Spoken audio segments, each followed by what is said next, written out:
Marcoleta.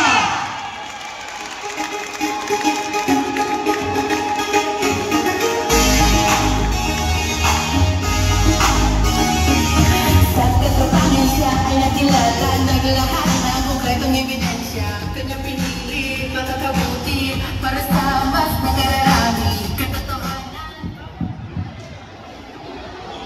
Nung ako po ay inimbita ni Congresswoman Cristal na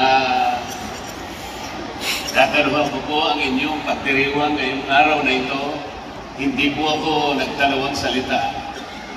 Sapagkat ito po ang mga events na gusto kong puntahan.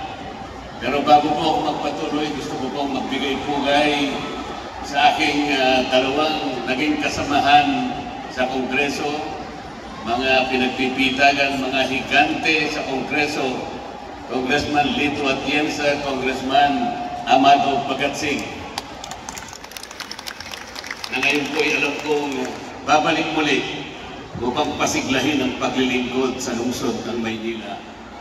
Utang na loob ko rin po ang pag-iimbitang ito sa susunod at babalik na Mayor ng Maynila, ang aking kaibigan Mayor Yorme, at ang kanyang napili na magandang Vice Mayor, anak pala ni Carlito, si Atienza, ang susunod na Vice Mayor ng Maynila. Alam po ninyo kung bakit gusto kong makarating sa ganitong mga pagtitipon na masaya, makapuluhan, makahulugan. Sapagkat itong mga huling pangyayari sa Kongreso, ako po'y palaging nalulungkot.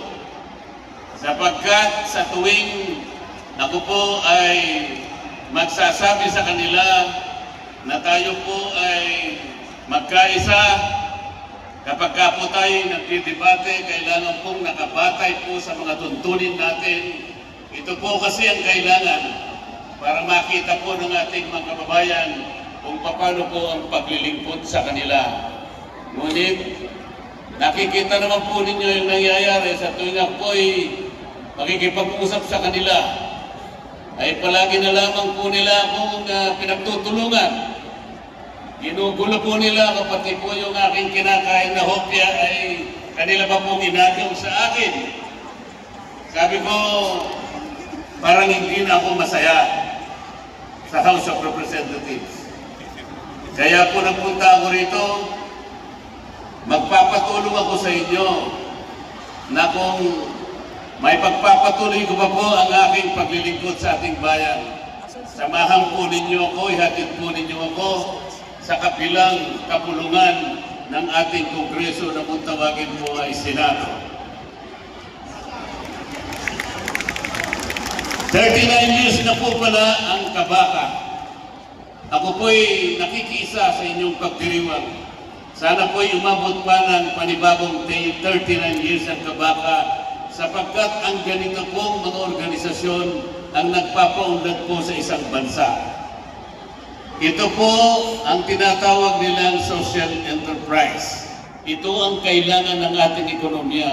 Nagsasarili sa magitan ng inyong sariling pagsisikap, sarili ngunit sama-samang pagsisikap, ay mapapaunlad po natin una ang inyong lungsod, at pagkatapos ay makakatulong din po sa kabuuan ng ating ekonomiya.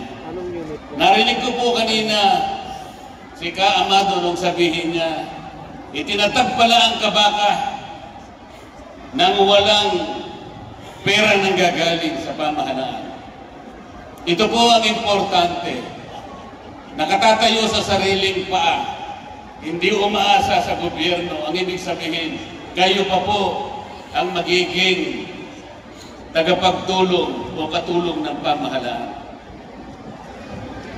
Nalaman ko po sa araw na ito ng inyong pagdiriwang, ang dalawang iginagalang ng inyong lungsod ay nagsama sa pagkakaisa. Kahit kailan hindi ko inisip ang isang Amado Pagatsing at Lito Atienza ay magkakaisa. Yan po ay langis at tubig. Alam po ninyo ang importansya na nangyari sa lungsod ng Maynila para ang dalawang lalaking ito ay magkaisa.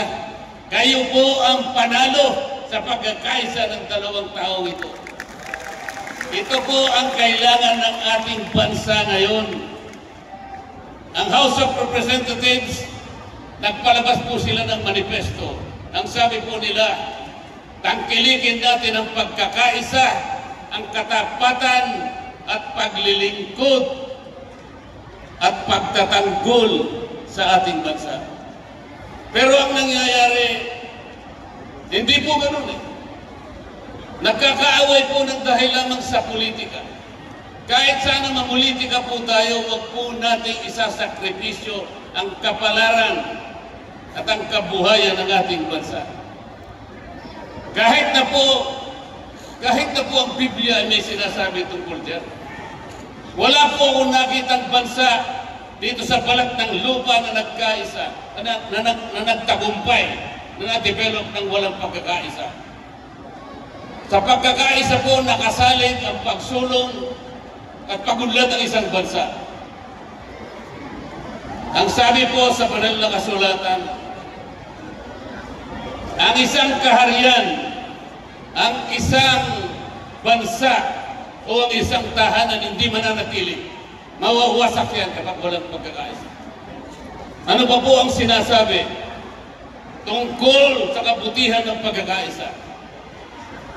Ang sabi po, masdan ninyo ang pagkabuti at pagkaligaya ng magkakapatid na tumatahang sama-sama sa pagkakaisa. Napakapalad ng Maynila. Akalain mo itong dalawang taong ito ay nagkaisa, alang-alang po sa pagsisilbi sa ating lungsod ng Maynila. Sana po ang ating mga national leaders, ganun din po ang gawin nila. Maging halimbawa ang inyong mga leaders sa Maynila. Pangungunahan po nila at lalong-lalo ng pagbabalik ng isang Mayor Yorme upang ma-unite ang kabuuan ng Maynila. At kayo pong lahat ang makikinabang, kayo pong lahat ang mananalo. Yan po ang gusto kong makita. At pagkatapos na ako po ay maihatid po ninyo sa Senado. Lalo po akong magiging makabuluhan para sa inyo. Titingalain ang Maynila, isang magandang halimbawa ng pagkakaisa. Tutulungan po kayong lahat para ang ating bansa po ay mauwi sa lahat ng pagkakaisa.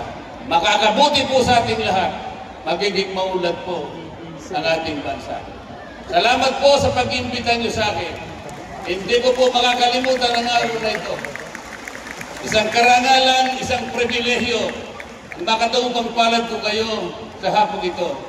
At babalikan ko po ang Maynila sa isang pagkakataon na sana'y isang senador, ganap na senador ng ating bansa. Maraming salamat po sa inyong lahat. Maraming salamat! Mamuhay! Congressman Rodante Marcoleta! Maraming salamat po, Tito Dante. Alam niyo, alam mo, partner, Tito Dante, mahal na mahal ko talaga yan. Kasi lagi niya akong inaalagaan at hindi niya ako pinapahirapan pag nandun kami sa plenary natin. Oo, ang dali niya kausap. Kaya kung napapakinggan mo lang, papanood ko siya.